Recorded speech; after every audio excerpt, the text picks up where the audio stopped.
Ak potrebujete obedáre, misy, prípadne termosky na jedlo, máme aj termosky na čaj, kávu, prípadne zmrzlinu, samozrejme. Misky kysky, pokiaľ máte radi domáce pečivo a pečete si ho sami, prípadne chlieb. Ale aj bežné koláče. A potom kam koláče umiestniť, pochopiteľne pod kryt, kde ho neobchytkajú muchy.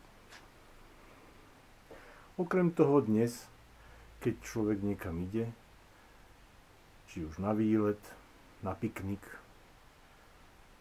vhod príde termobox.